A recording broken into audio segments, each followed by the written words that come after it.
যীশু খ্রিস্টের শুভ জন্মদিন উপলক্ষে এবং সামনে নববর্ষের শুভেচ্ছা অনুষ্ঠানের এবং সাংস্কৃতিক অনুষ্ঠানের এখানে আমাদের মাঝে উপস্থিত আছেন নগরটা ইউনিয়নের সাংগঠনিক সম্পাদক আখতারুজ্জামান মোড়ল, আমাদের মাঝে উপস্থিত আছেন স্বেচ্ছাসেবক দলের মিন্টু, যুব দলের ঈশ্বরক মিলন, আরও আমাদের অঙ্গ সংগঠনের নেতৃবৃন্দ এবং সামনে উপবিষ্ট এবং আজকের এই যে বাতি চার্জের কর্মকর্তাবৃন্দ, সাংবাদিকবৃন্দ এবং সামনে হাজার হাজার দর্শকবৃন্দ, সবাইকে আমার পক্ষ থেকে বড়দিনের শুভেচ্ছা।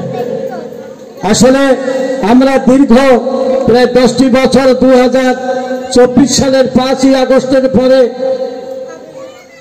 আমাদের নতুন বাংলাদেশ সৃষ্টি হয়েছে এবং সেই নতুন বাংলাদেশ সৃষ্টি হওয়ার পরে আপনারা জানেন 2005 সালের এই নগরঘাটা ইউনিয়নের হিন্দু, বৌদ্ধ, খ্রিস্টান, আমরা মুসলমান সবাই মিলে আমরা সাম্প্রতিক সম্প্রীতি প্রীতি বজায় রেখে আমরা বসবাস করছি। আপনারা জানেন 2005 সালের পরে এই নগরঘাটা ইউনিয়নে কোন হিন্দু, বৌদ্ধ, খ্রিস্টান কোন দলের নির্যাতিত হয় নাই কেউ, এটা আমরা গর্ব করে বলতে পারি। তা যাই হোক, আজকে আমরা আসলে আমাদেরকে এই যীশু খ্রিস্টের জন্মদিন বড়দিন উপলক্ষে যে আমাদের এই চার্চের কর্মকর্তা বৃন্দরা আমাদেরকে কথা বলার সুযোগ দিয়েছে, আমরা তাদের কাছে কৃতজ্ঞতা স্বীকার করি।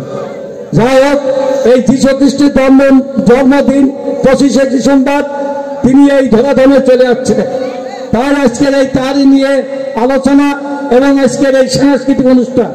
যাই হোক, আপনাদের এই ব্যাপী চার্চ আরো 3টি চার্চ যে অনুষ্ঠান করতে যাচ্ছে আমাদের মাঝে বিগত 2024 সালের সামনে যে আমাদের 2025 সাল, আমাদের এই যীশু খ্রিস্টের জন্মদিনে সবাই যেন আমরা আমাদের সুখ দুঃখ ভুলে গিয়ে আমরা এই নতুন বছরে সবাই যেন আমরা সুন্দর থাকবো, ভালো থাকবো এবং আজকের এই বাফি চার্জ করতে আরো 3টি চার্জের সবাইকে আমার পক্ষ থেকে আমি ধন্যবাদ জানাই এবং সঙ্গে সঙ্গে আজকের এই সাংস্কৃতিক অনুষ্ঠানের যারা এই দর্শকদের মনোরঞ্জন করবেন আমি তাদেরকেও ধন্যবাদ জানিয়ে আমি আমার বক্তব্য শেষ করছি।